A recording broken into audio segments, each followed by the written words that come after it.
Assalamualaikum warahmatullahi wabarakatuh. Shalom. Selamat siang bagi kita semua. Adapun agenda pertemuan kita pada saat ini sebagai berikut. Yang pertama pembukaan, yang kedua doa pembukaan yang akan dipimpin oleh Ibu Fani Tangdiria STH. Yang ketiga sambutan dari Ibu Kepala Sekolah. Yang keempat, presentase diseminasi budaya positif oleh calon guru penggerak angkatan 9 tahun 2023 Ibu Handayani Batara SPD, dan acara yang terakhir yaitu penutup. Untuk mengefisienkan waktu, kita lanjut ke acara yang kedua yaitu doa pembukaan. Kepada Ibu Fani kami persilakan.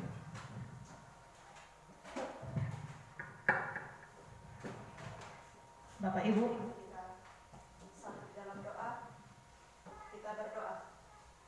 Kami bersyukur kepadamu ya Tuhan di siang hari ini. Kami bersyukur atas kasih dan anugerah Tuhan yang senantiasa menjadi bahagian kami. Terima kasih kepada kami semua ya Tuhan sebagai tenaga pendiri tempat ini. Pada hari ini ya Tuhan kami bersyukur atas pertemuan kami saat ini. Kami berdoa ya Tuhan serangkaian dengan kegiatan kami saat ini. Kepada Ibu Handayani sebagai calon guru penggerak ya Tuhan, sebagai proses tahapan-tahapan dalam persiapannya ya Tuhan, saat ini akan mempresentasikan diseminasi budaya positif, dan kiranya ya Tuhan atas persiapan yang telah dipersiapkan di hari-hari yang lalu dapat dipresentasikan dengan baik pada saat ini.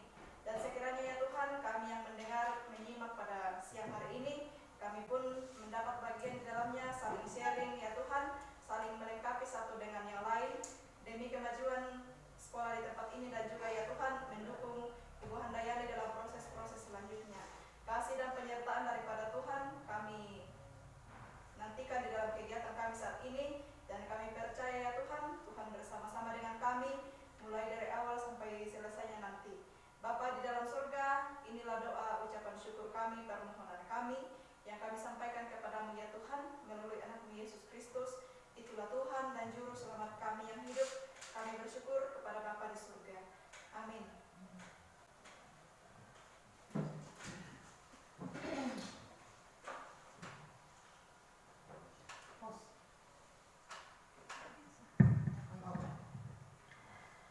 kita masuk ke acara yang ketiga yaitu sambutan dari Ibu Kepala Sekolah. Kepada Ibu kami silakan.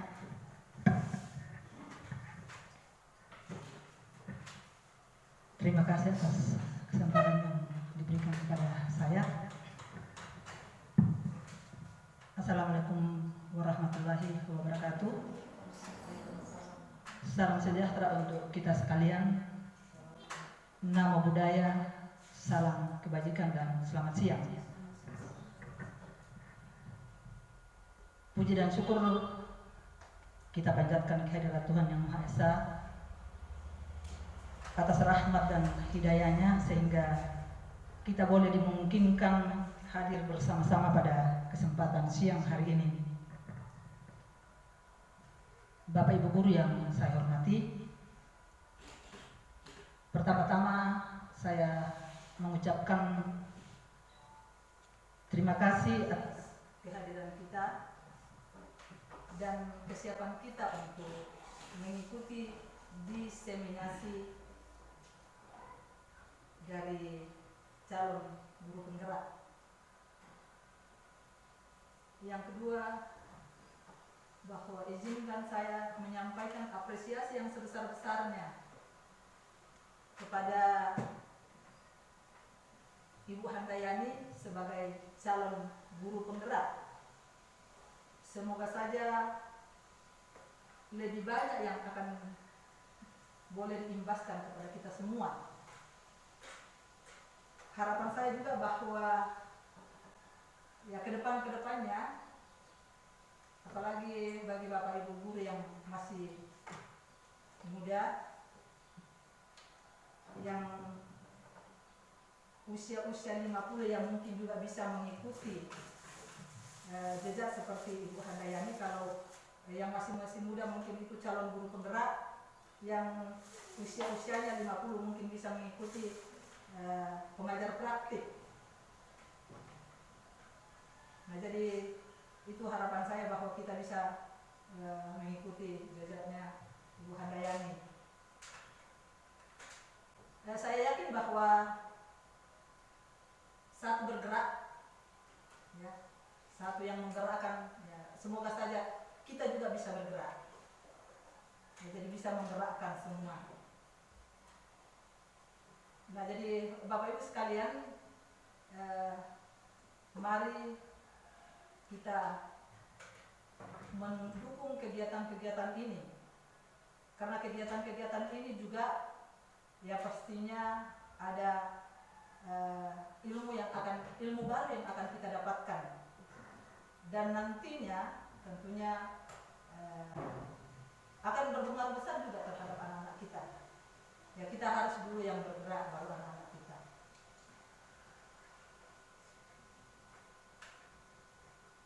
Nah, jadi Bapak Ibu, hari ini ada 2 agenda kita yang nantinya akan dipimpin langsung oleh Ibu Handayani. Yang pertama yaitu diseminasi budaya positif.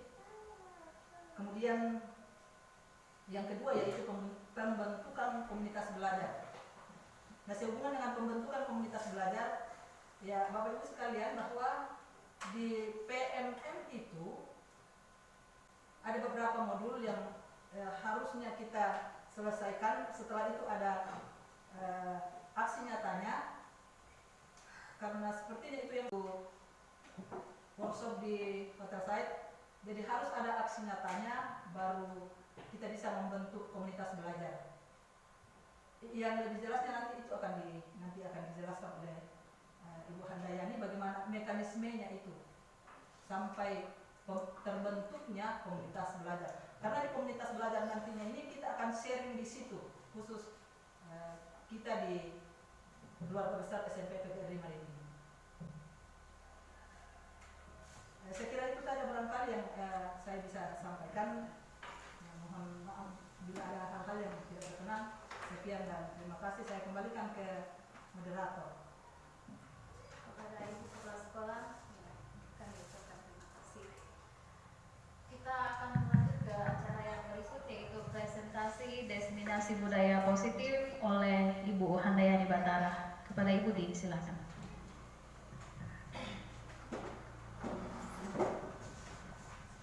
Terima kasih atas kesempatan yang diberikan Ibu Kepala Sekolah dan rekan-rekan sejawat guru SMP PGRI Marinting yang kami hormati. Puji dan syukur oleh karena perkenaan Tuhan kita boleh ada sebagaimana ada pada saat ini. Baiklah Bapak Ibu, pada siang hari ini izinkan saya untuk memberikan presentasi diseminasi budaya positif kepada kita semua. Next.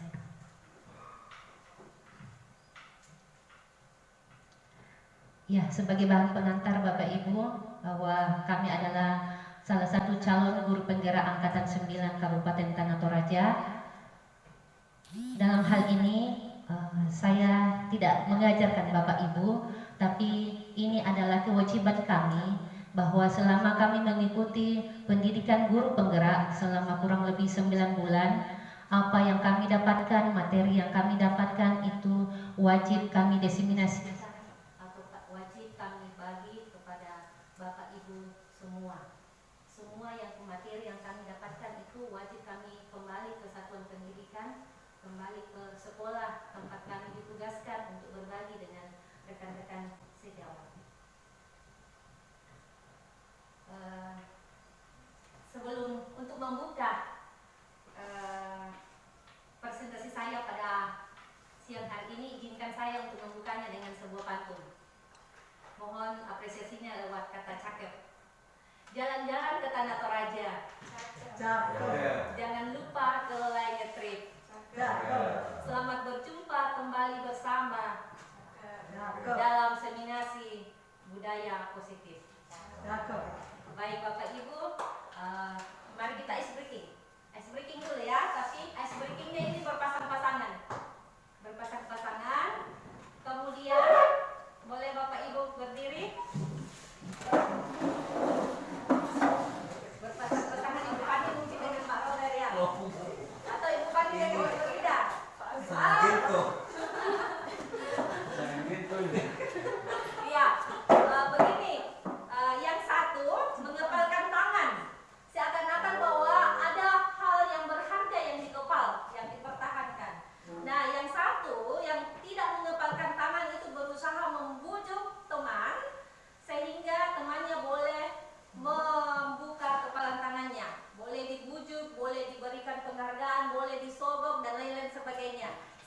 teman-temannya boleh membuka kepalan tangan. Nah, yang satu mempertahankan kepalan tangannya. Nanti kita lihat apa yang terjadi. Paham Bapak Ibu? Paham. Siap? Siap. Oke, mari kita ice breaking. Mulai. Siapa yang pertama? Satu mencoba, satu memujuk. Iya. Boleh dipaksa, boleh ditutup, boleh dicoba dan lain-lain sebagainya.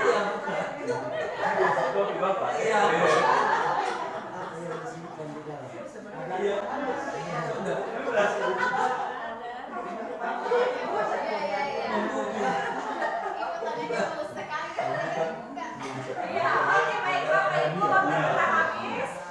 Silakan duduk kembali. Tarik nafas, hempaskan. Dengar Bapak Ibu ya. Nah, sekarang kita mau dengarkan. Ada yang buka tangannya tadi? Ada yang tetap bertahan dengan kepala tangannya? Oke, kita mau dengarkan alasan dari masing-masing guru apa dari tindakan tersebut. Yang membuka tadi siapa? Ada yang membuka? Ya, Ibu Deti boleh diutarakan apa alasannya? Terima kasih atas kesempatan yang diberikan. Saya membukakan sama teman apa yang saya bisa berikan. Saya bisa berikan terbuka untuk teman dalam hal positif, dalam saling mengisi untuk sebagai guru, bahwa ada mungkin yang diperlukan teman, saya buka, dan saya juga kadang-kadang membutuhkan teman dalam hal kegiatan pembelajaran. Terima kasih. Terima kasih, sangat luar biasa Ibu Neti. Pak Amir, Ya, terima kenapa kasih. dibuka? Padahal itu barang berharga loh, kok bisa dikasih orang? Begini Bu, Ya, silakan Pak. sebagai teman, apa yang saya miliki, saya harus berikan kepada temanku, karena temanku adalah Dengarkan suara hati dari Bapak Ibu yang tetap dengan kokoh mempertahankan kepala tangannya. Oke, baik. Sekarang kita akan mendengarkan alasan dari Bapak yang tetap mengepalkan tangan mempertahankan. Oke, baik. Silakan Pak Lois. Sudah buka tadi? Buka. Terbuka. Oh, terbuka. Ah, kamu mau pikir. Kan alasan dari Pak Rikard mengapa membuka kepala tangannya. Silakan Pak. Iya. Tadi saya membuka tangan karena berdasarkan perasaan bahwa Pak Lois atau teman tadi membutuhkan sesuatu hal yang saya tutup-tutupi. Karena itu bukan bersifat rahasia. Yang kedua, mungkin saya buka karena didorong oleh rasa solidaritas. Yang kedua, rasa ingin tahu. Yang ketiga, saya juga mendapat hadiah. Kalau buka tangan akan mendapat hadiah ini. Akhirnya saya tergoda. Hadiah apa tadi? Hadiah apa? Topi, ya. Hadiah topi. Tapi seandainya yang di kepala itu 1 miliar, bagaimana Pak? Hadiah 1 miliar, kami bagi 2.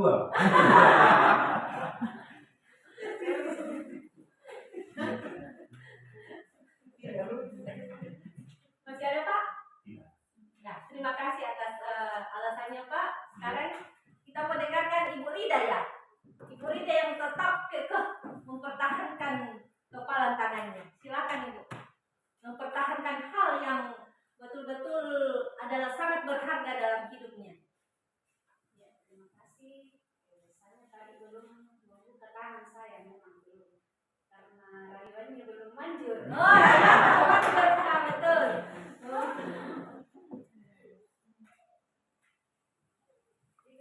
Sekian Ibu. Ya, terima kasih Ibu. Siapa masih ada yang tetap kekeh Ibu kepala sekolah bagaimana? Oke. Tadi itu saya tidak membuka karena alasan saya seperti ini. Hal yang berharga itu berharga sekali buat saya. Kalau saya secara pribadi, hal yang berharga karena itu adalah milik saya. Jadi saya tidak akan memberikan kepada siapapun. Karena itu sangat berharga buat saya, sekalipun orang itu membutuhkan. hal-hal tertentu mungkin saya akan bisa bagikan, ya. Tetapi yang namanya tadi berharga sekali, ya saya harus tetap genggam itu sebagai milik saya, bagian saya. Sekalipun itu ada orang yang membutuhkan sekali. Ya saya kira itu saja barangkali. Baik, terima kasih Ibu. Ibu Kepala Sekolah tetap berpegang teguh pada prinsipnya. Terima kasih Ibu Kepala Sekolah, terima kasih Bapak Ibu semua yang telah melakukan ice breaking pada saat ini. Nah, lewat ice breaking kita pada saat ini berpesan bahwa kita sebagai manusia, sebagai individu itu yang berhak mengontrol diri kita sendiri adalah diri kita.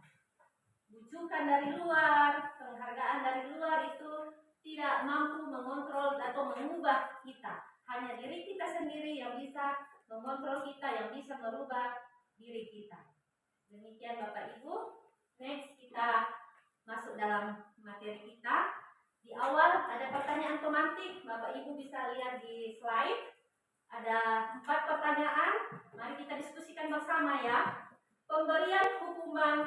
Apakah Bapak Ibu setuju bila pemberian hukuman dapat mendisiplinkan siswa? Bagaimana Bapak Ibu? Pak Amir silakan. Apakah pemberian hukuman dapat mendisiplinkan siswa? Iya, dapat. Dapat ya. Oke, dengan alasan Pak? Dengan alasan kalau ada siswa yang melakukan pelanggaran tertentu dan tidak diberikan hukuman yang istilahnya sifatnya mendisiplinkan siswa tersebut, siswa itu tidak berubah. Oke, baik. Terima kasih Pak. Masih ada dari Bapak Ibu yang lain? Pemberian hukuman dapat mendisiplinkan siswa? Ibu Fani, silakan. Kalau menurut saya itu aturan atau kan ada aturan pasti ada di dalamnya yang namanya hukumannya. Jadi aturan dibuat ini saya katakan dengan supaya kita sama datangnya misalnya sama pulangnya kan ada aturan. Jadi kalau misalnya ada yang kemungkinan tidak mau diatur, mungkin salah satu bentuknya ya kita kasih peringatan dengan hukuman yang seperti yang dikatakan Bapak tadi bahwa untuk mendisiplinkan mereka. Mungkin itu dari saya. Baik, terima kasih Bu Fani. Masih ada tambahan dari Pak Lois, silakan. Terima kasih Bu. Ya, saya sependapat dengan kedua Bapak Ibu tadi. Dan saya sedikit menambahkan bahwa jenis hukuman yang diberikan kepada siswa dalam hal mendisiplinkan siswa itu memiliki tujuan untuk merubah. Jadi apabila seseorang itu melanggar dan tidak ada tindakan berupa sanksi, maka perbuatan itu akan diulang-ulang terus. Dan apabila pemberian sanksi sesuai dengan yang ada di dalam aturan itu, maka itu membuat jerak. Jadi sanksi yang akan diberikan itu adalah sanksi yang mendidik. Kemudian apabila ada siswa yang melanggar tata tertib atau aturan itu, maka apabila diberikan sanksi yang sesuai dengan aturan, maka siswa itu akan menyadari diri bahwa berarti saya salah. Dan kuncinya di sini bahwa pemberian hukuman itu ialah mengingatkan seseorang yang bersalah. Demikian. Terima kasih. Baik, terima kasih Pak Lois. Kita pindah ke pertanyaan romantik yang kedua, yaitu apakah Bapak Ibu setuju bila pemberian hadiah meningkatkan prestasi siswa? Ya, setuju. Setuju semua? Ada tanggapan yang lain? Ibu Kepala Sekolah, silakan. Kalau saya cenderung tidak setuju. Ya, kenapa? Karena hadiah itu biasanya itu kalau sudah mendapat anak-anak itu terpacu hanya karena mau hadiah saja. Yang sesungguhnya tanpa hadiah juga ya harusnya mereka tetap belajar. Karena ya mungkin ada pengaruh positifnya juga ada pengaruh negatifnya kalau pemberian hadiah. Ya positifnya yang memang mau belajar ya belajar terus. Kalau yang ini biasa-biasa saja, ya paling mereka berpikir saya siap lama ini lah anda tuh nanti aku nanam hadiah. Ya mungkin seperti itu. Terima Terima kasih. Kepala sekolah masih ada tambahan dari Bapak Ibu? Ibu Neti silakan. Terima kasih atas kesempatan yang diberikan. Saya sejujurnya di sini karena ada kata meningkatkan prestasi siswa. Nah, siswa yang sudah berprestasi, kalau diberikan hadiah bukan hanya sebagai peningkatan, sebagai penghargaan dalam prestasinya. Kalau diberikan hadiah, tapi bukan setiap ada sesuatu diberikan, tapi satu semester itu bagi siswa yang juara 1 umum, juara 1, 2, dan 3 juara umum, saya setuju diberikan hadiah. Dan itu sebagai penghargaan dari apa yang mereka usahakan dan perjuangkan di bangku sekolah, khususnya dalam kegiatan pembelajaran. Terima kasih. Baik, terima kasih Bu Neti. Masih ada tambahan dari Bapak Ibu? Silakan Pak Robert. Terima kasih. Jadi kalau saya itu sangat setuju sebenarnya dengan pemberian hadiah. Paling tidak siswa-siswa yang persepsinya agak di bawah, dia akan terdorong untuk paling tidak menyamai teman yang dapat prestasi itu, yang dapat hadiah. Jadi ada pengaruh psikologi gitu dia bahwa saya juga harus seperti itu. Ya, saya kira terima kasih. Ada dorongan motivasi. Pertanyaan yang kita masuk ke pertanyaan yang ketiga ya. Apakah Bapak Ibu setuju bila guru harus mampu memberikan solusi untuk setiap siswa yang bermasalah? Ada yang bisa memberikan pernyataan atau tanggapan?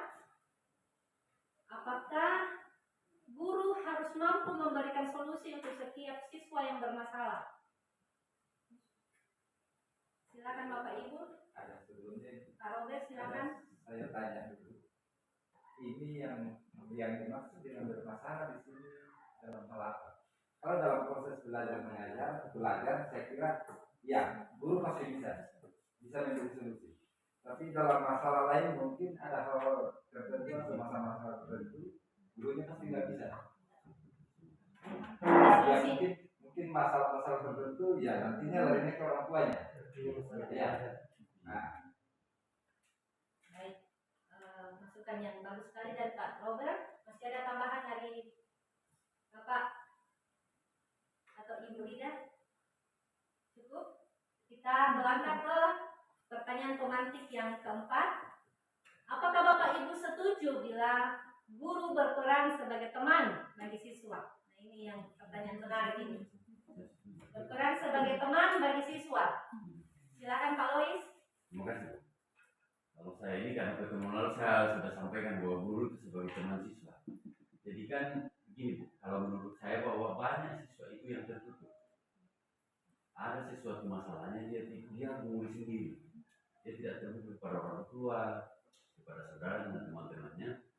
Juga demikian terhadap guru kalau tidak kita berperan sebagai teman. Nah, kapan kita guru berperan sebagai teman bagi dia maka si anak itu pasti terbuka. Baru kita tahu akar masalahnya. Dan memang selama ini banyak kita temukan anak yang kita tutup. Tapi setelah kita menempatkan diri sebagai teman kepada siswa maka pastilah siswa itu terbuka untuk kita. Demikian. Baik, terima kasih Pak Lois. Luar biasa diskusi kita pada siang hari ini. Next. Ya, kita masuk dalam materi inti kita. Apa itu budaya positif? Budaya positif itu perwujudan dari nilai-nilai atau keyakinan universal yang diterapkan di sekolah. Kata kuncinya adalah keyakinan universal yang diterapkan di sekolah. Inilah yang akan kita bahas bersama pada siang hari ini. Next. Nah, dalam budaya positif itu ada konsep-konsep inti yang akan kita kupas bersama, yang akan kita dalami bersama pada siang hari ini, yaitu disiplin positif, motivasi perilaku manusia, keyakinan kelas atau keyakinan sekolah, kebutuhan dasar manusia, posisi kontrol seorang guru, segitiga restitusi. Nah, inilah yang akan kita pelajari pada siang hari ini. Semoga dengan menguasai materi ini kita boleh menerapkan budaya positif di sekolah kita. Nah, seorang ilmuwan Stephen R. Covey dalam bukunya tahun 1991 mengatakan bahwa bila kita ingin membuat kemajuan perlahan, sedikit-sedikit ubahlah sikap atau perilaku Anda. Namun, bila kita ingin memperbaiki cara-cara utama kita, maka kita perlu mengubah kerangka acuan kita. Ubahlah bagaimana Anda melihat dunia, bagaimana Anda berpikir tentang manusia, ubahlah paradigma Anda.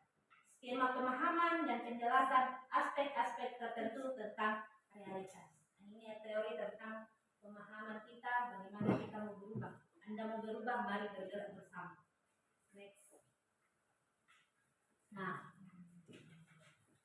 bagaimana seseorang bisa merubah dari paradigma stimulus respon kepada pendekatan teori kontrol? Mari kita lihat tabel yang ada di depan. Siapa sesungguhnya yang memiliki kontrol? Stimulus responnya, realitas kita bersama, teori kontrolnya, realitas kita berbeda. Stimulus responnya, semua orang melihat hal yang sama. Teori kontrolnya, setiap orang memiliki gambaran berbeda. Stimulus responnya, kita mencoba mengubah orang agar berpandangan sama dengan kita. Teori kontrolnya, kita berusaha memahami pandangan orang lain tentang dunia. Stimulus responnya, perilaku buruk dilihat sebagai suatu kesalahan. Perilaku buruk dilihat sebagai suatu kesalahan. Teori kontrolnya, semua perilaku memiliki tujuan. Stimulus responnya, orang lain bisa mengontrol saya. Teori kontrolnya, hanya Anda yang bisa mengontrol diri Anda. Stimulus respon, saya bisa mengontrol orang lain. Teori kontrolnya, Anda tidak bisa mengontrol orang lain. Stimulus respon, pemaksaan ada pada saat bujukan gagal. Teori kontrolnya, kolaborasi dan konsensus menciptakan pilihan-pilihan baru. Stimulus respon, model berpikir menang atau kalah. Teori kontrol, model berpikir menang-menang. Win-win solution. Oke, next.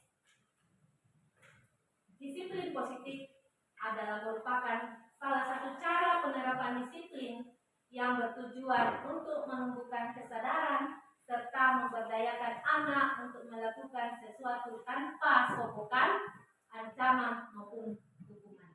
Mari kita cermati baik-baik slide disiplin positif ini, Bapak Ibu. Disiplin positif merupakan salah satu cara penerapan disiplin yang bertujuan untuk menumbuhkan kesadaran. Ingat Bapak Ibu, kata kunci dari disiplin adalah kesadaran serta memberdayakan anak untuk melakukan sesuatu tanpa sokokan, tanpa ancaman maupun tanpa hukuman. Sudah mulai terbuka Bapak Ibu? Next. Mari kita perdalam lagi. Nah, nilai di budaya positif itu yang sangat dibutuhkan adalah nilai-nilai kebajikan universal. Nilai-nilai kebajikan universal ini sudah termuat semua di dalam profil pelajar Pancasila. Ada berkebinekaan global, ada bergotong royong, ada kreatif, ada bernalar kritis, mandiri, beriman, bertakwa kepada Tuhan Yang Maha Esa, dan bernalar berakhlak mulia. Nilai-nilai kebajikan universal ini Bapak Ibu adalah nilai-nilai yang kebaikan. Contohnya, saling menghargai, hormat, disiplin, kasih sayang, saling menyayangi, saling peduli, gotong royong. Nah, itulah yang akan kita coba untuk terapkan di sekolah kita. Kalau anak-anak kita sudah memiliki nilai-nilai kebaikan universal ini, maka sangat mudah untuk menciptakan disiplin positif di sekolah kita. Next. Nah, teori motivasi perilaku manusia. Teori inilah yang mendorong manusia melakukan sesuatu. Yang pertama, untuk menghindari ketidaknyamanan, hukuman, itu adalah motivasi eksternal. Biasa ada pertanyaan seperti ini. Apa yang akan terjadi apabila saya tidak melakukannya? Hanya karena takut hukuman sehingga melakukannya. Berarti itu dorongan dari luar. Yang kedua, untuk mendapatkan imbalan dari orang lain atau institusi. Nah, ini motivasi eksternal. Pertanyaannya seperti ini. Apa yang akan saya dapatkan apabila saya melakukannya? Artinya dia akan melakukan sesuatu karena ada imbalan. Itu berarti dorongan dari luar. Nah, dorongan dari luar ini sifatnya tidak jangka panjang. Karena hanya sesaat. Nah, kemudian yang ketiga, ini yang penting sekali Bapak Ibu, untuk menghargai diri sendiri.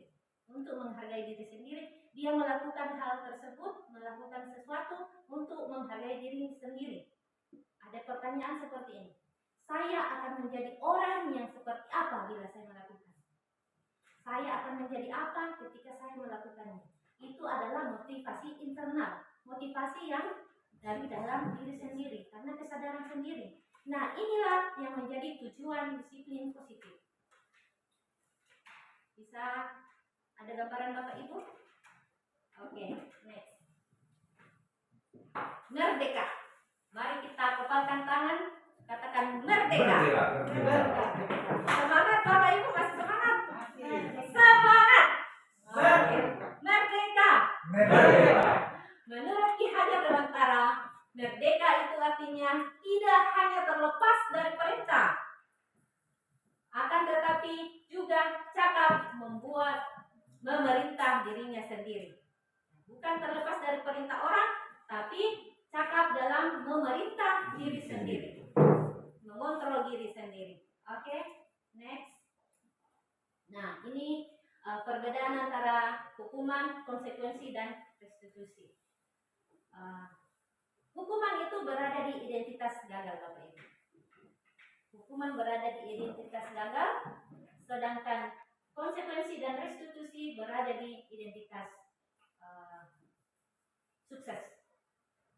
Hukuman itu bersifat negatif, sedangkan konsekuensi dan restitusi konsekuensi bersifat netral, restitusi positif. Next, mari kita dalami. Berdasarkan bagian tersebut, berikut penjelasan tentang hukuman, konsekuensi, dan restitusi. Hukuman tidak terencana bersifat satu arah. Bisa berupa hukuman fisik, psikis, atau kata-kata kasar. Contohnya seperti ini Bapak Ibu. Ada anak kita yang datang, mungkin terlambat, dengan refleks kita memberikan hukuman, itu tidak terencana. Tapi terkadang ada kata-kata kasar yang bisa melukai hati anak-anak kita tanpa sadar. Tanpa sadar kita lakukan, melukai anak-anak kita. Itu efek dari hukuman. Konsekuensi bersifat terencana. Sudah disepakati, bentuk-bentuk konsekuensi dibuat oleh pihak guru atau sekolah. Nah, biasanya kalau sekolah membuat peraturan, ada konsekuensi ketika melanggar. Itulah yang masuk dalam konsekuensi. Nah, ini yang penting. Restitusi. Restitusi adalah proses menciptakan kondisi bagi murid untuk memperbaiki kesalahan, sehingga mereka bisa kembali pada kelompok mereka dengan karakter yang lebih kuat. Jadi konsekuensi ini bagaimana kita membuat atau menciptakan anak tersebut bisa sadar dan bisa memperbaiki kesalahannya oleh karena kesadaran sendiri, motivasi dirinya sendiri untuk memperbaiki kesalahan. Next. Nah, mari kita diskusikan lagi. Mari kita dalami betul apa itu hukuman, konsekuensi, dan restitusi. Oh ini dulu, hukuman dan konsekuensi. Tindakan guru mencatat 100 kali di dalam buku kalimat, saya tidak akan terlambat lagi karena terlambat ke sekolah. Apakah itu hukuman atau konsekuensi? Hukuman. Oke. Yang kedua, nah ini, lari mengelilingi lapangan 2 kali karena terlambat hadir sekolah. Hukuman apa konsekuensi? Hukuman. Berikut, murid diminta untuk push up 15 kali karena tidak menggunakan masker ke sekolah. Hukuman juga.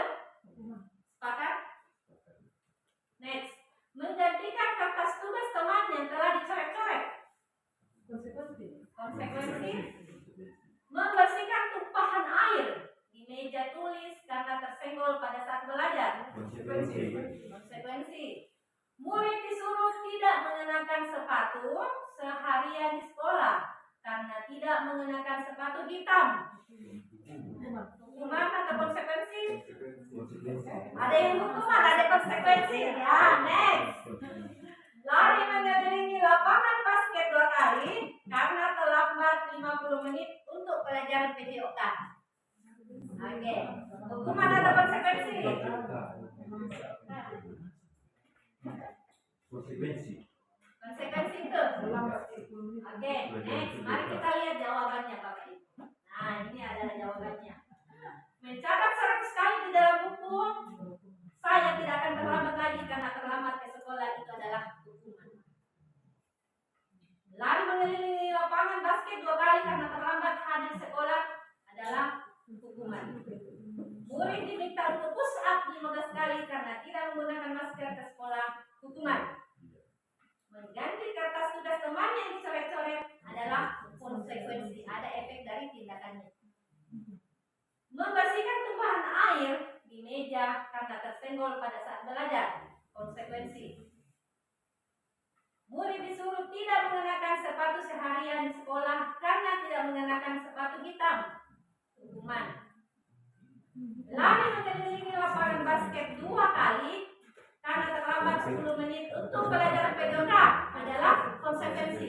Lihat perbedaannya Bapak Ibu, yang kedua dengan yang terakhir itu. Yang kedua hukuman, karena bukan pelajaran PJOK, tidak ada kaitannya, tidak ada hubungannya. Sedangkan di bawah itu ada hubungannya. Ya, olahraga. Ya, olahraga. Terima kasih pemahaman Bapak Ibu. Next. Nah, sekarang perbedaan hukuman dan konsekuensi. Hukuman adalah sesuatu yang menyakitkan harus terjadi. Konsekuensi sesuatu harus terjadi. Hukuman membuat anak sakit, dalam hal ini fisik maupun hati, untuk jangka waktu lama. Kadang membuat anak-anak trauma, walaupun dengan verbal, walaupun dengan kata-kata kita ya, membuat anak-anak sakit hati dan bertrauma. Konsekuensi itu membuat anak merasa tidak nyaman dalam jangka waktu pendek. Hukuman, anak memberikan kedisiplinan, sedangkan konsekuensi anak menghargai disiplin. Ingat, anak membenci kedisiplinan kalau kita hukum. Anak menghargai disiplin kalau konsekuensi. Hukuman bersifat paksaan, konsekuensi bersifat stimulus tanggapan. Hukuman mendorong anak menyakiti diri sendiri, menyalahkan diri sendiri, sedangkan konsekuensi mendorong anak agar mudah menyesuaikan diri. Hukuman adalah konsep diri yang buruk, sedangkan konsekuensi konsep diri yang baik. Anak belajar untuk menyembunyikan kesalahan, sedangkan konsekuensi anak belajar untuk mematuhi peraturan. Di hukuman, anak merasa marah, merasa bersalah, merasa dipermalukan, dan merasa tidak dihargai. Sedangkan konsekuensi anak kehilangan hak, dibuat tidak nyaman, dan merasa diasingkan untuk sementara. Konsekuensi itu bersifat sementara, sedangkan hukuman itu bisa jangka panjang. Nah, bahwa penghargaan berlaku sama dengan hukuman dalam arti meminta atau membujuk seseorang melakukan sesuatu untuk memenuhi suatu tujuan tertentu dari orang yang meminta atau membujuk, dorongan eksternal, dan akan ada faktor ketergantungan. Nah, beberapa dampak dari pemberian penghargaan, mari kita lihat. Dampak dari pemberian penghargaan atau dihukum oleh penghargaan ini, pengaruh jangka pendek dan jangka panjang. Penghargaan tidak efektif, penghargaan merusak hubungan. Kadang ada konflik antara guru dengan siswa gara-gara hukuman. Penghargaan mengurangi ketepatan, tidak efektif hukumannya. Penghargaan menurunkan kualitas, penghargaan mematikan kreativitas, penghargaan menghukum, dan mengurangi motivasi di dalam diri anak tersebut. Nah, ini mari kita lihat baik-baik restitusi. Ada 9 ciri-ciri restitusi. Yang pertama, bukan untuk menebus kesalahan, namun untuk belajar dari kesalahan. Kata kuncinya belajar dari kesalahan. Yang kedua, memperbaiki hubungan. Yang ketiga, tawaran bukan paksaan. Yang keempat, restitusi menuntun untuk melihat ke dalam hati. Restitusi mencari kebutuhan dasar yang mendasari tindakan. Kebutuhan dasar apa yang mendasari tindakan si anak ketika melakukan kesalahan? Restitusi diri adalah cara yang paling baik. Restitusi fokus pada karakter bukan tindakan. Ingat, karakter bukan tindakan. Restitusi fokus pada solusi. Saya garis bawahi di sini, fokus pada solusi. Dan yang terakhir, restitusi mengembalikan murid yang berbuat salah pada kelompoknya, sehingga kelompoknya bisa menerimanya kembali. Next. Keyakinan kelas. Ini adalah bagian dari budaya positif. Mengapa disebut keyakinan kelas, bukan peraturan kelas? Apa ada yang bisa memberikan tanggapan? Mengapa disebut keyakinan kelas, bukan peraturan kelas? Kira-kira ada yang bisa memberikan tanggapan, Bapak Ibu?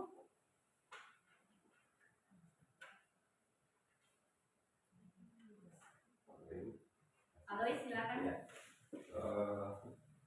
Mengapa disebut keyakinan kelas? Mengapa bukan peraturan kelas? Kalau peraturan itu kan sifatnya dari luar, sesuatu yang semacam apa namanya itu rambu-rambu.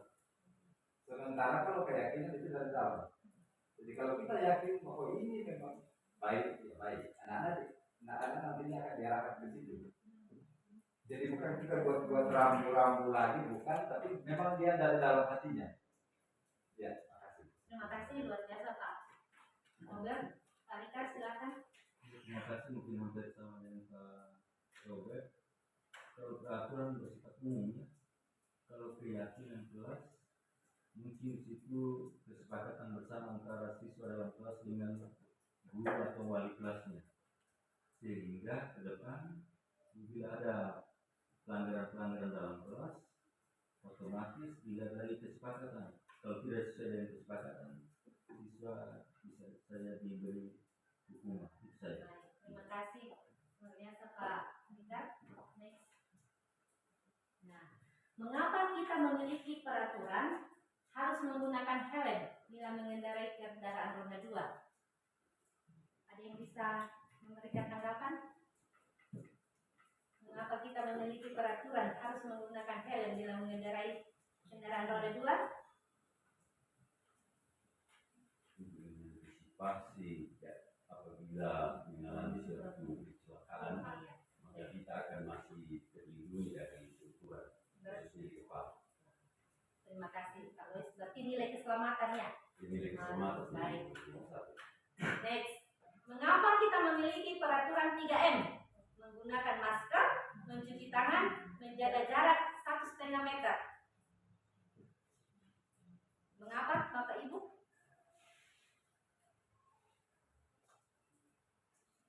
Supaya kita Terhindar dari sakit penyakit, berarti nilai kesehatan. Baik. Yang terakhir, mengapa kita memiliki peraturan harus datang tepat waktu pada saat mengikuti pelatihan? Kedisiplinan. Baik, terima kasih. Next. Nah, yang mana yang merupakan keyakinan kelas dan mengapa? Ada 2 perbandingan di depan. Datang tepat waktu, mengucapkan salam, menjaga kebersihan sekolah, berdoa sebelum dan sesudah kegiatan, aktif dalam pembelajaran dan tertib. Yang sebelah, kami guru dan murid yang saling menyayangi. Yang kedua, kami murid yang semangat belajar. kami murid yang peduli dengan teman-teman. Kesepakatan kelas. Ya, sama keyakinan kelas ya. Yang mana yang merupakan keyakinan kelas? Kalau saya yang pertama. Yang pertama. Dengan alasan apa, Pak? Dengan alasan bahwa misalnya datang ke foto itu kita kesepakatan bersama, jangan sampai dalam kelas ini tidak ada yang terlambat. Kemudian masing-masing di antara siswa dalam satu kelas itu sama-sama menjaga kebersihan sekolah di kelasnya. Kemudian sebagai umat yang percaya maka doa itu harus berdoa sebelum dan sesudah melakukan kegiatan. Kemudian aktif dalam pembelajaran, jangan ada yang suka keluar masuk, ada yang tidur. Jadi siapa yang melakukan tindakan tidak sesuai dengan kesepakatan ini maka itu dikatakan salah, tapi bukan pelanggaran, hanya keliru. Jadi tidak ada hukuman terhadap bentuk pelanggaran ini. Misalnya hanya diberikan denda, misalnya yang tidak membersihkan maka harus dulu membersihkan baru belajar. Kalau tidak berdoa, kasih kesempatan kepada temannya, besoknya gantikan temannya lagi. Tapi tidak dihukum.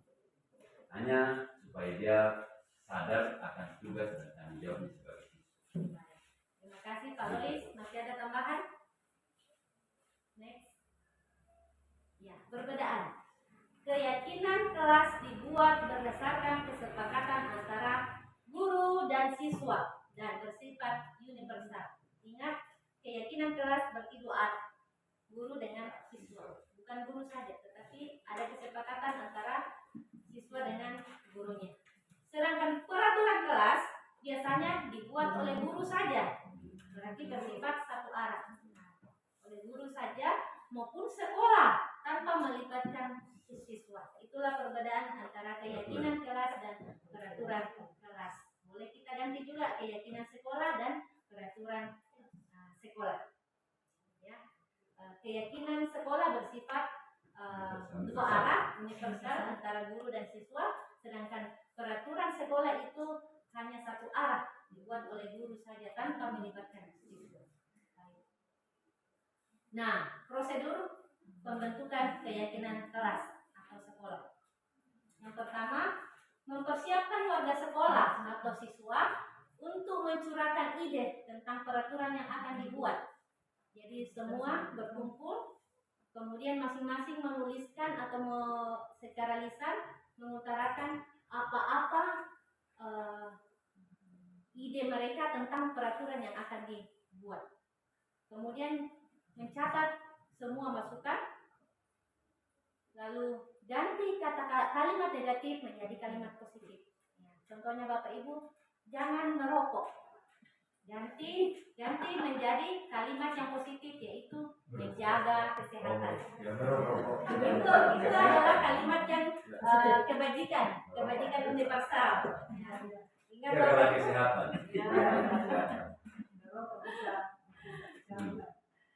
Yang berikut, tinjau kembali pendapat yang terkumpul dan susun menjadi keyakinan kelas. Jadi semua ide-ide yang sudah dikumpulkan itu kita pilih.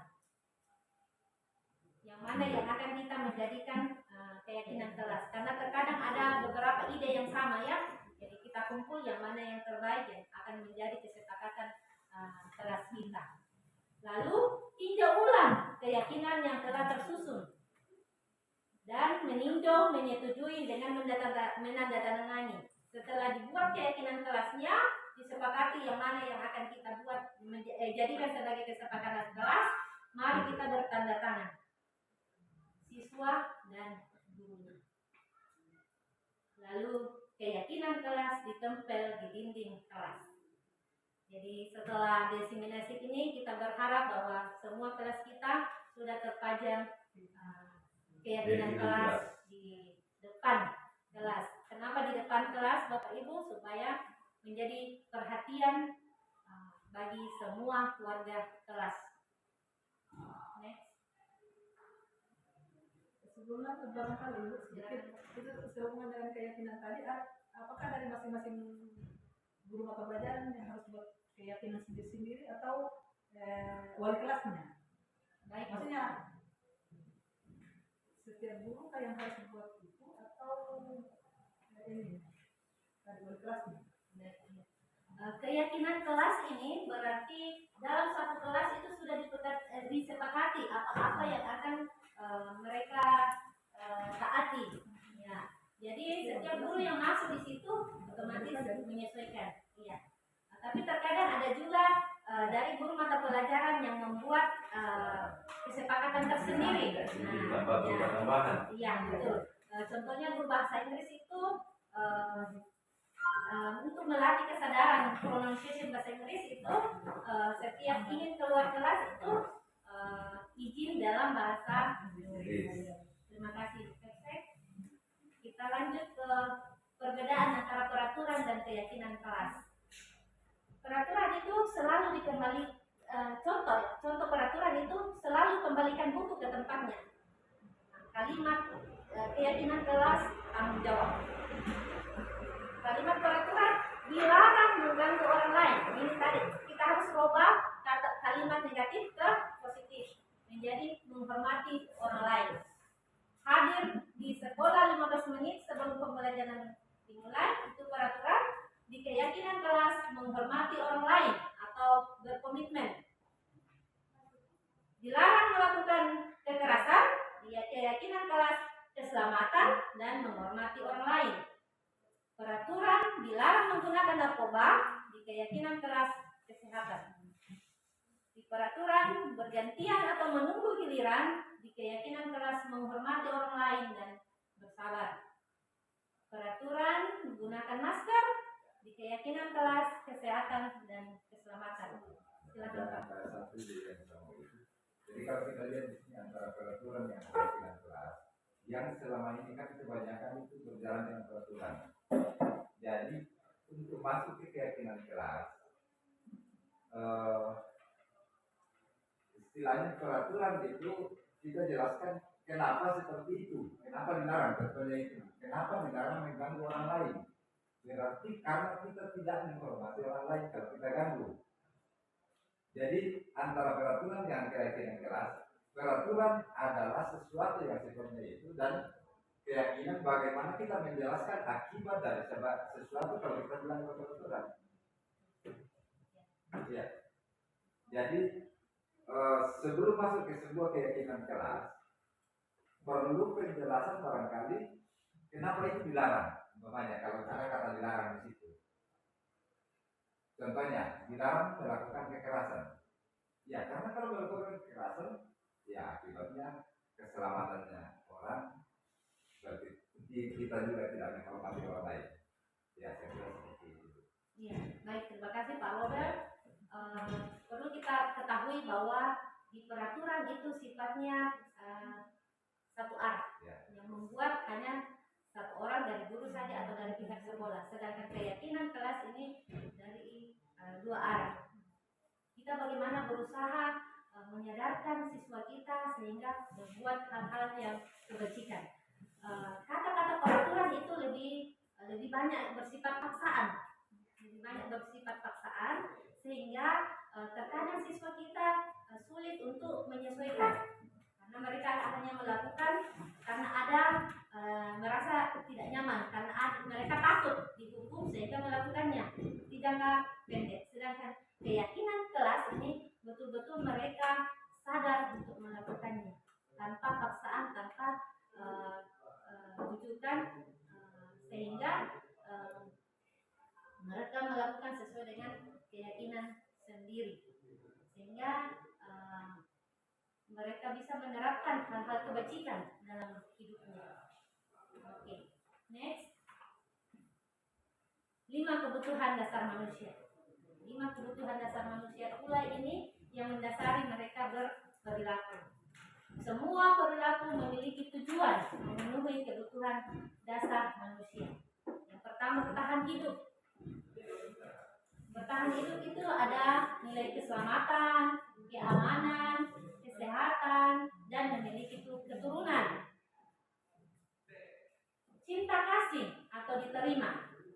Kebutuhan dasar manusia ini. Siapa sih yang tidak butuh cinta kasih? Pasti semua ya.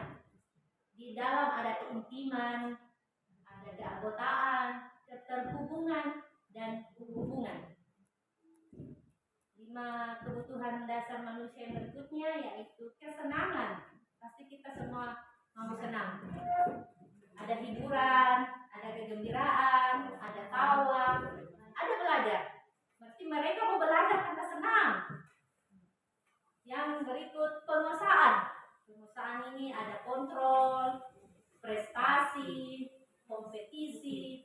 dan pengaruh. Jadi prestasi itu adalah kebutuhan mereka. Bagaimana Kak? Mereka harus sadar betul bahwa prestasi itu adalah kebutuhan, bukan karena dorongan, bukan karena penghargaan, tapi mereka mau berprestasi karena dorongan dari dalam dirinya dan sadar bahwa itu adalah kebutuhannya. Kebebasan, ada kemerdekaan, mobilitas, pilihan, dan kreativitas. Next. Nah, mari kita lihat diri kita sebagai pendidik, sebagai guru. Ada 5 posisi kontrol yang perlu kita pahami dan perlu kita miliki. Yang pertama, penghukum. Yang kedua, pembuat rasa bersalah. Yang ketiga, kontrol guru sebagai teman. Yang keempat, pemantau saja. Dan yang kelima, manajer. Mari kita pelajari bersama dari setiap posisi kontrol ini. Kita layaknya di mana? Nah, ada identitas gagal, identitas berhasil, atau identitas sukses. Motivasinya guru berbuat, kalau ketika dia berada di penghukum, menghardik, menunjuk-nunjuk, menyakiti, menyindir. Nah, itu berarti guru itu penghukum.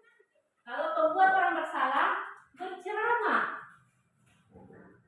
dan selalu mengungkapkan seharusnya ibu kecewa dengan perlakuanmu. Nah, itu berarti pembuat orang bersalah.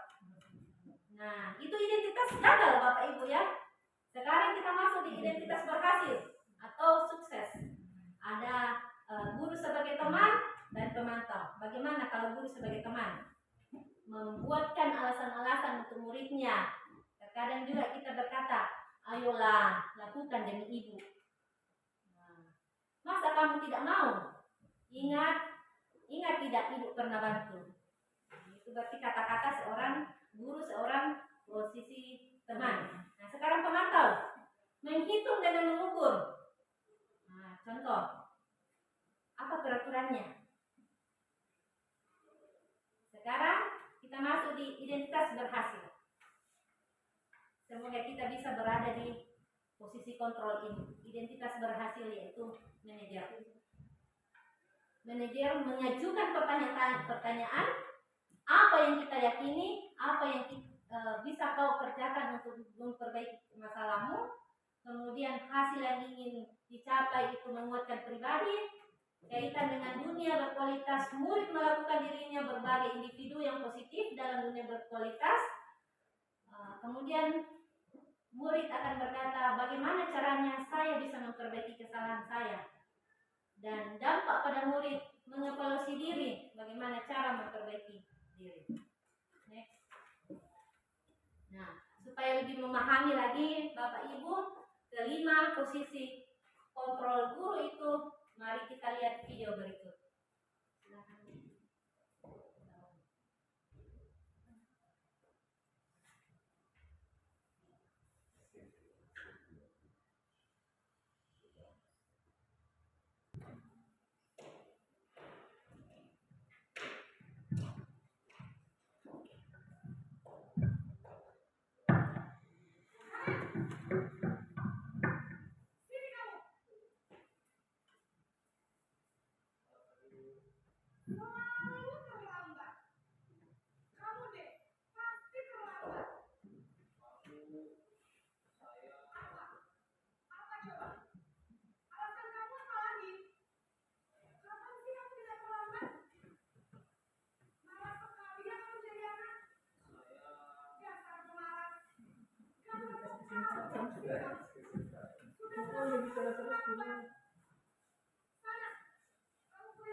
posisi kontrol hukum Bapak Ibu ya.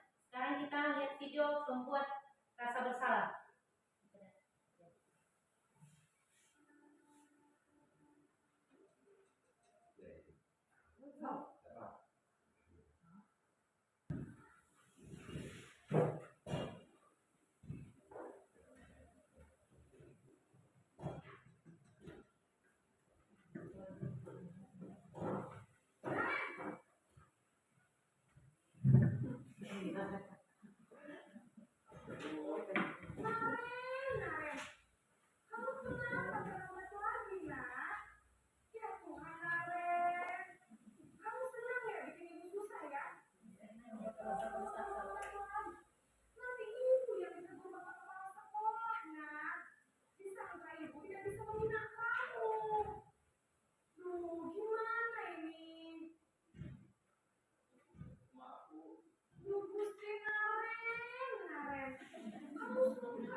Pembuat rasa bersalah.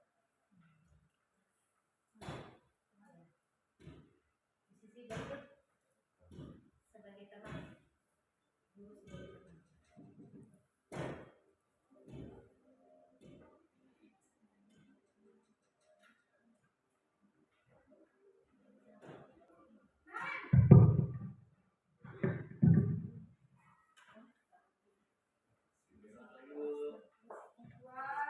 Sudah jam berapa itu nak?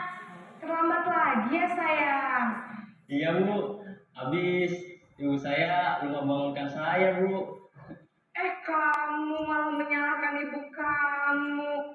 Kamu bukannya anak yang larinya paling kencang. Kok terlambat sih? Iya Bu, saya memang terlambat bangun tadi. Jadi biarpun saya lari kencang, tetap jangan kejar Bu. Ya sudah sana. Nanti lain kali larinya lebih kencang lagi ya. Biar gak terlambat lagi. Bikin senang ibu. Demi ibu. Bisa lah Bu. Ya sudah sana masuk kelas. Ibu beresin urusan absen kamu. Kamu ini ada tes pelajar. Nah,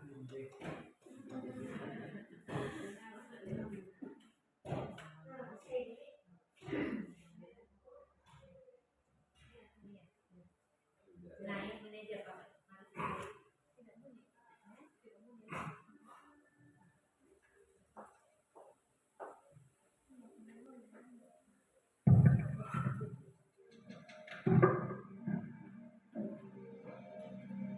Nan!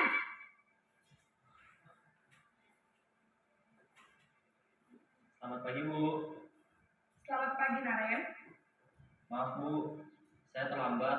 Iya, sekolah masuknya jam 7, sekarang sudah jam 7.20.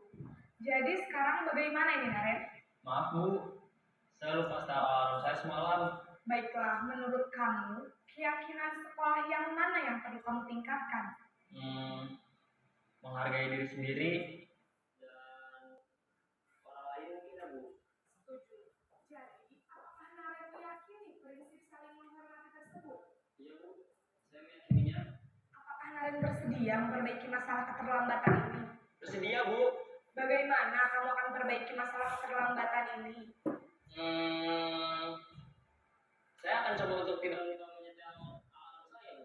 Baik, kalau Naren punya alarm di rumah, ada orang yang kira-kira bisa bantu mengingatkan tidak?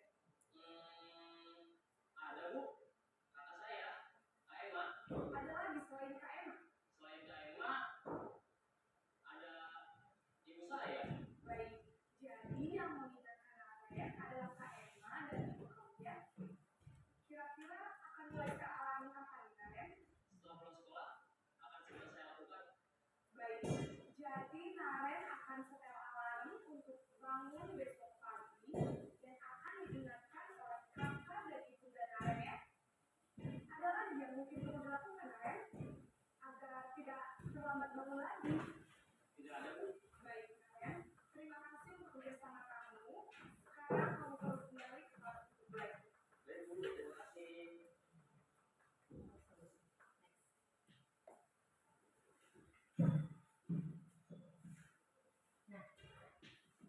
Sudah lihat videonya?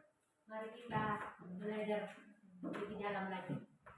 Kita lihat pernyataan pertanyaan berikut, maka kita akan pilih masuk di posisi kontrol yang mana.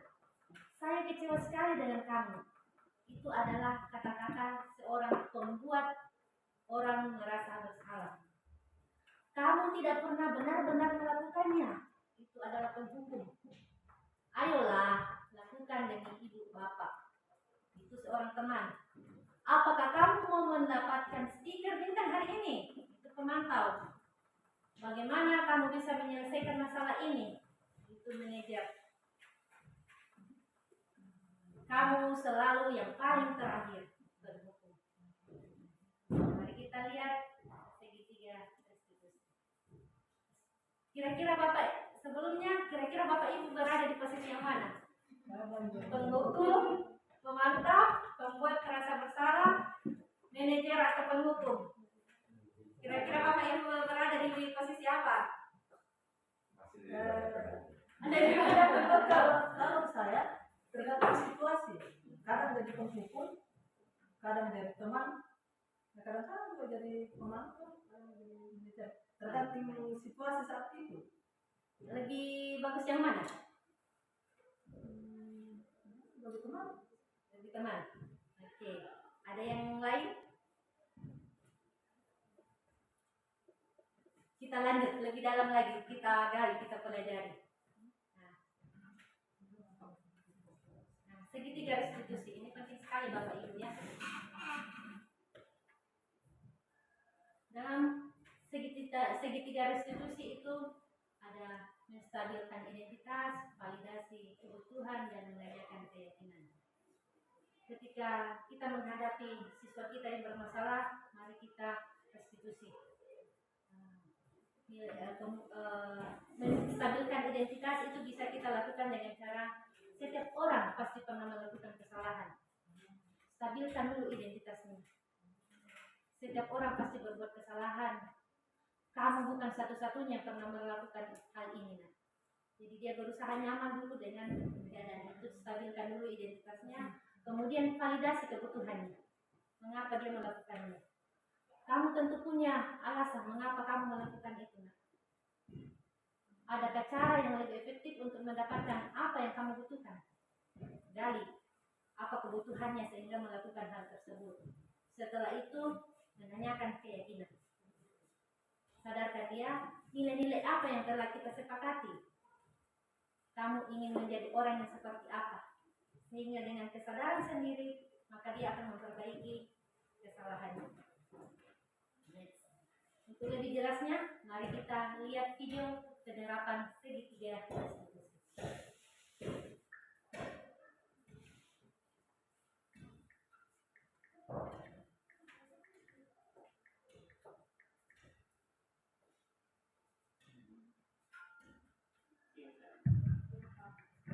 Sudah lama nggak ketemu Sarah? Kenapa hari ini ada di sini? Kesel Pak, kesel banget. Masa aku dikatain tukang fitnah Pak? Ya aku marah lah. Aku balik ngatain Eka di depan kelas. Kesel banget. Oh begitu. Ya pasti kamu marah dan kesal. Bapak juga akan marah apabila ada yang menuduh Bapak seperti itu. Kemudian pada saat itu kamu mau melakukan apa? Ya saya langsung ngatain Eka lah Pak. Kesel banget. Saya bentak-bentak dia di depan teman-teman lain. Oh begitu. Pasti kamu melakukan seperti itu karena suatu alasan tertentu kan? Iyalah, masa saya diam saja Pak? Ya saya bela diri lah. Masa saya dituduh tukang fitnah? Ya wajar lah. Mempertahankan harga diri itu sesuatu yang penting buat kamu. Untung kamu tidak bertindak lebih gegabah lagi. Hanya membentak-bentak. Iya Pak. Untung saya nggak bersabar dan hanya membentak saja. Udah gemes padahal. Saya pasti bela diri lah. Ya pasti ya. Kamu memilih untuk tetap bertahan dan bersabar. Kamu memilih untuk tidak berbuat lebih parah lagi. Sekarang coba kita yang bentak-bentak Eka di kelas. Ya, sesuai dengan keyakinan.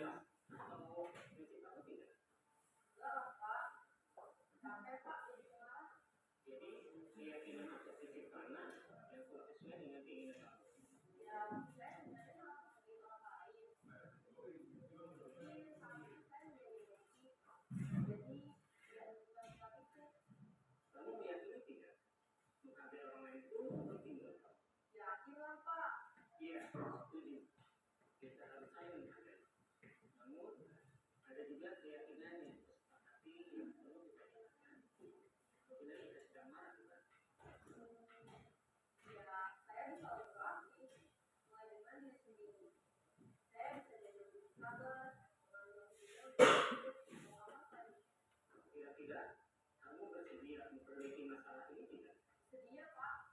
Saya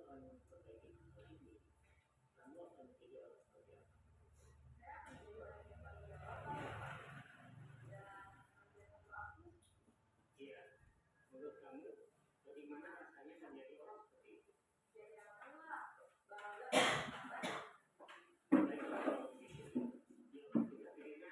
Bagaimana memperbaiki masalah ini?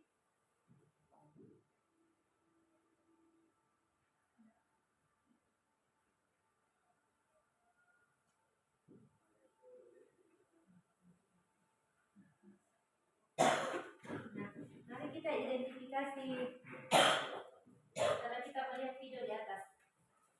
Segitiga restitusi yang akan kita lewati dalam penyelesaian masalah anak. Yang pertama, menstabilkan identitas. Untuk membuat anak merasa gagal karena berbuat salah menjadi positif terhadap dirinya. Kata-kata yang bisa kita keluarkan, berbuat salah itu hal yang manusiawi. Tidak ada manusia yang sempurna. Bapak Ibu juga pernah berbuat kesalahan. Kita pasti bisa menyelesaikan permasalahan ini. Bapak Ibu tidak tertarik untuk mencari tahu siapa yang benar, siapa yang salah. Bapak Ibu lebih tertarik untuk menyelesaikan masalah. Kalau kamu menyenangkan dirimu sendiri, terus-menerus, apakah kamu bersikap baik untuk dirimu sendiri? Nah, ini kata-kata yang bisa kita lontarkan ketika kita menstabilkan identitas. Setelah itu, kita masuk ke langkah berikutnya, yaitu validasi tindakan yang salah. Atau validasi kebutuhan.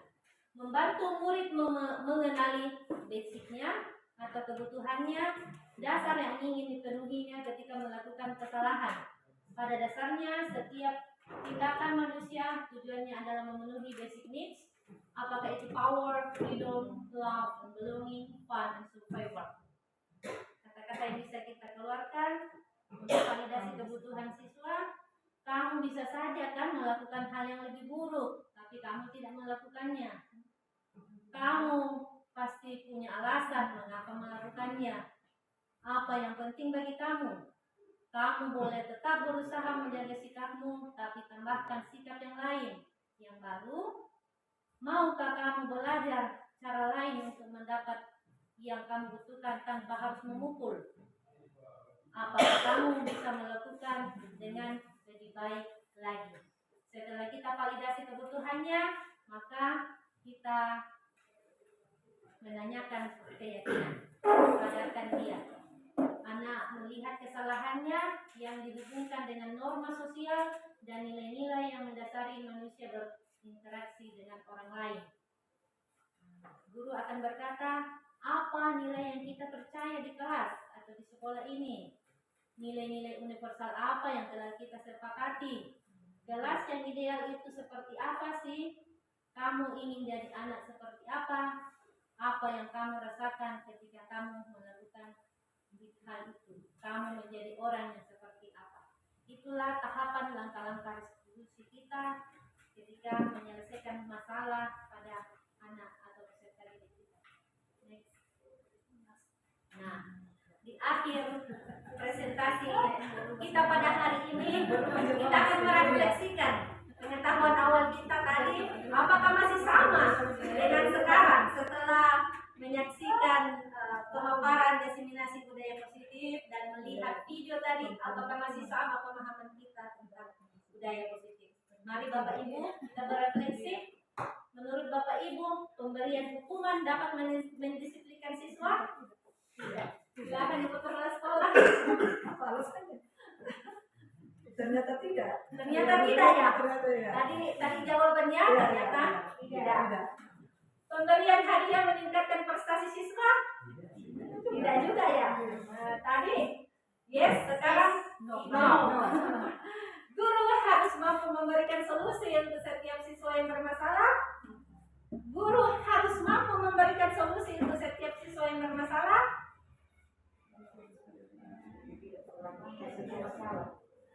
Guru berperan sebagai apa bagi siswa yang paling ideal? Lihat 5 posisi kontrol guru tadi. Yang mana yang paling ideal? Saya sebagai yang ideal, tergantung kondisinya. Ada yang jadi teman, ada yang jadi Manajer? manajer, Penonton.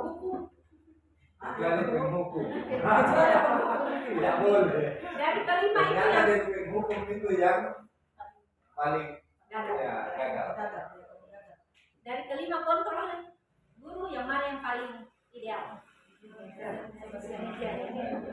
Nah, semoga setelah diseminasi ini Bapak Ibu bisa merefleksi diri, bisa mengevaluasi dan boleh merubah ke hal-hal yang positif demi anak didik kita. Kita berharap bahwa kita sebagai pendidik yang baik, sebagai manajer yang baik, kita bisa menuntun anak dengan baik. Sekian presentasi saya pada sekian presentasi atau diseminasi budaya positif yang saya bawakan pada hari ini. Saya mohon maaf jika ada kata atau tindakan saya yang kurang berkenan di hati Bapak Ibu. Biarkanlah itu menjadi bahan evaluasi bagi saya untuk lebih baik ke depan, dan kiranya setelah diseminasi budaya positif pada hari ini akan memberikan pengaruh atau dampak yang baik, dampak yang positif bagi kita secara pribadi, bagi kelas kita, dan bagi sekolah kita tercinta ini, demi anak didik kita, demi anak bangsa kita. Terima kasih. Wassalam. Selamat siang. Siang. Merdeka. Menutup kita dalam kegiatan pada saat ini, kita akan dipimpin dalam doa oleh Bapak Nikolaus Kalinuang SI. Kepada Bapak Di. Bapak Ibu, dengan kita siapkan hati kita berdoa sesuai dengan kehendak Tuhan. Kita berdoa. Bapa yang kekal dalam surga, kembali lagi bersyukur atas segala berkat yang kami rasakan pada hari ini. Terlebih khusus ya Bapak, sudah mendampingi kami dalam kegiatan kami pada siang hari ini. Semoga kami sudah lakukan dan kami sudah laksanakan semuanya itu boleh laksanakan dan boleh diceritakan di dalam kehidupan kami, di dalam tugas kami sebagai pendidik. Dan pada saat ini ya Bapak, kami akan mengakhiri kegiatan kami. Bapak menuntut kami sebagai umat. Jadi pada saat ini sudah tersedia makanan dan minuman. Kiranya Tuhan memberkati dan semuanya itu memberi kekuatan baru hidup kami untuk melaksanakan tugas kami selanjutnya. Semua ini kami serahkan di dalam Tuhan Yesus Kristus yang berkuasa kini dan sepanjang masa. Amin.